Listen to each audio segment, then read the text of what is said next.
Olá, sejam todos bem-vindos ao Combicon 2021. Meu nome é Fernanda Ota Coqueiro e hoje vou apresentar o artigo intitulado De grão em grão, o agricultor enche o bolso. Gestão de custos para controle e decisão, desenvolvido sob orientação da professora doutora Neuza Corte de Oliveira. O presente estudo partiu do pressuposto que existe carência no controle de custos das propriedades rurais, já que o produtor desempenha várias atividades na propriedade e os controles internos acabam ficando em segundo plano. De acordo com vários autores, como Crepaldi 2016 e Lamas 2020, a modernização está cada vez mais presente nos dias atuais, exigindo do produtor algumas habilidades, como a capacidade de planejar e tomar decisões. Diante dessa situação, surgiu o problema de pesquisa, que é como os controles podem impactar no resultado econômico-financeiro e subsidiar a tomada de decisão de uma propriedade rural.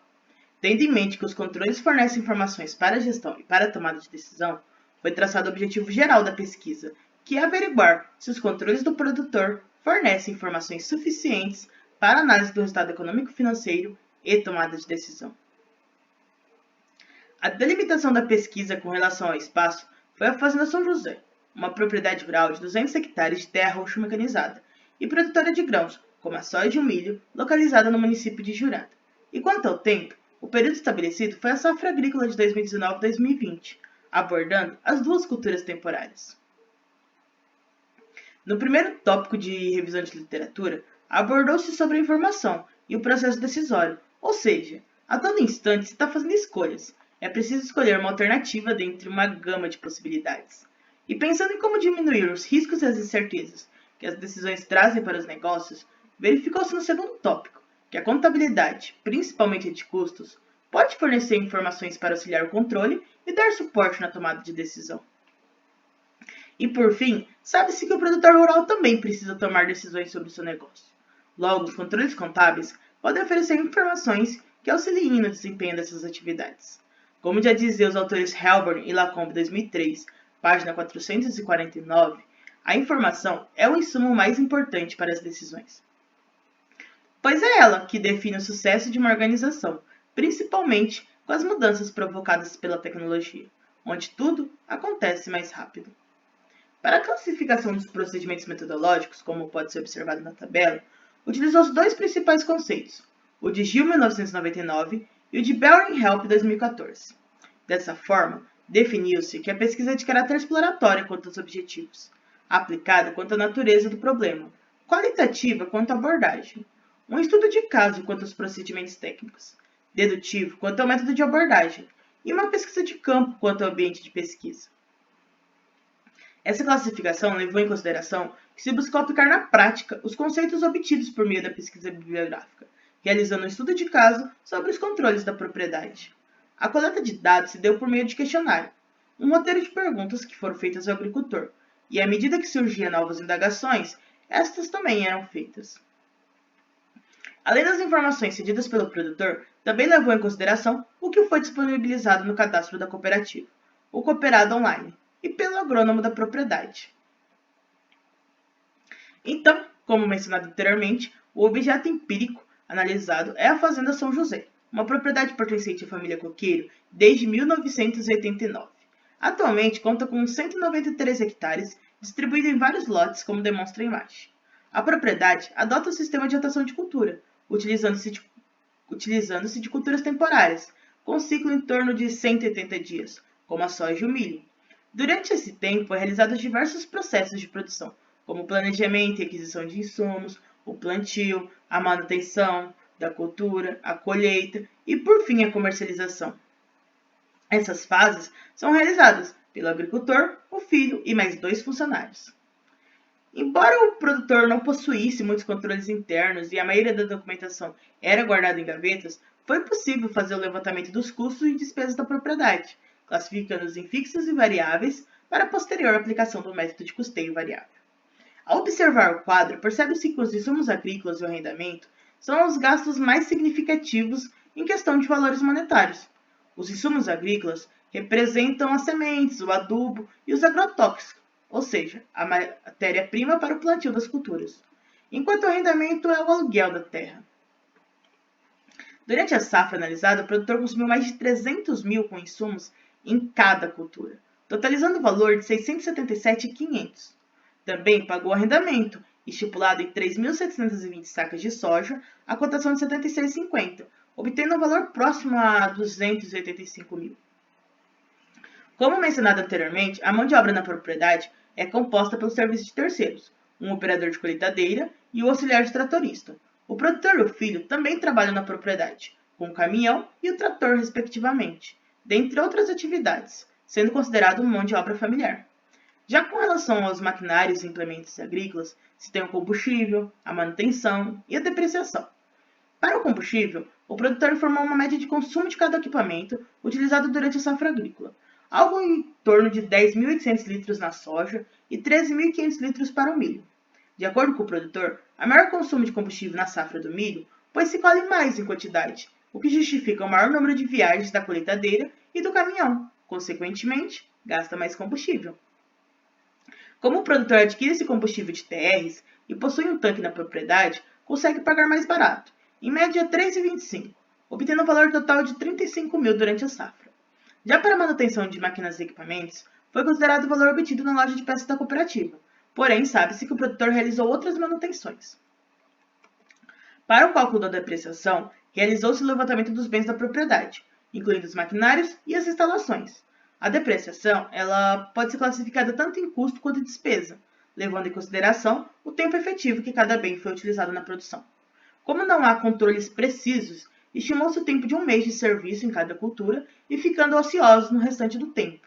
O produtor ele não possui despesas com água, pois o abastecimento vem de um mini poço de 20 metros e algumas minas na propriedade.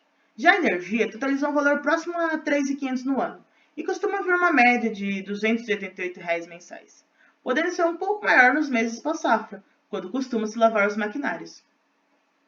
As outras despesas se referem a uma taxa de mais ou menos 2%, que é descontada das vendas realizadas na cooperativa, referentes a encargos sociais. Também tem as despesas com impostos, como ITR, Imposto Territorial Rural, ADA, Ato Declaratório Ambiental, e o CECIR, Certificado de Cadastro do Imóvel Rural. E nesse valor de R$ 915,40 também estão inclusos os honorários contábeis para entrega de tais declarações. E também há as despesas financeiras, com os juros do financiamento, da colheitadeira e suas plataformas, pagos ao decorrer desta safra. O financiamento é mais antigo, ocorreu em 2016, porque, segundo o agricultor, os custos de uma colheita terceirizada possuíam valores muito próximos aos do financiamento. Por fim, após o levantamento de todos esses gastos, percebeu-se que o alto valor de investimento nas atividades agrícolas, durante a safra 2019-2020, o produtor gastou mais de 600 mil em cada cultura, totalizando o valor de 1.300.000.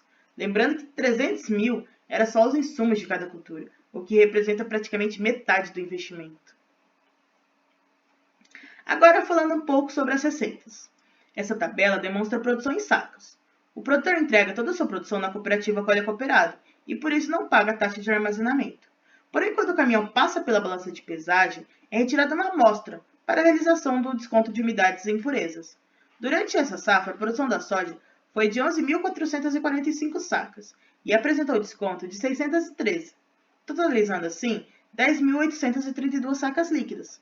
O produtor ainda vendeu 2.000 sacas por meio de contrato futuro e utilizou outras 3.720 para o pagamento do arrendamento em soja, restando assim 5.112 sacas líquidas a vender.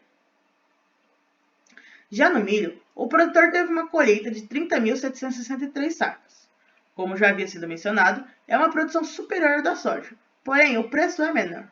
Nesse caso, o desconto de umidades e impurezas foi de 6.723 sacas, um valor bem superior à da soja. E esse fato se deve pelas condições climáticas, ou seja, devido ao período de chuvas, o produtor não espera secar até as condições ideais da colheita, como acontece com a soja. Por isso, o desconto acaba sendo maior. Dessa forma, o total líquido produzido é somente de 24.000 sacas de milho. Com base nessa produção em sacas, foi calculada a receita do período para a soja. Para a soja, considerou-se a cotação do dia 1º de abril pela Coam, ao valor de R$ 76,50, e o contrato futuro foi negociado a R$ 70. Já para o milho, o valor da cotação é do dia 17 de agosto de 2020, a R$ 46,50. Dessa forma, calculou-se a receita bruta e descontou os valores referentes à umidade e impurezas, obtendo assim a receita líquida no valor de 815 mil para a soja e 1.100.000 para o milho, totalizando 1.900.000 no exercício. Porém, apesar do valor alto, o produtor apresenta muitos custos e despesas, os quais foram classificados em variáveis e fixos anteriormente. Dessa forma, descontando os custos e despesas variáveis, se obtém a margem de contribuição, que é um importante indicador de custo da propriedade. Deduzindo os custos fixos e também as despesas fixas, chegou-se ao resultado líquido da propriedade, no valor de 137 mil para a soja e 480 mil no milho, chegando a 620 mil, considerando a produção das duas safras no exercício.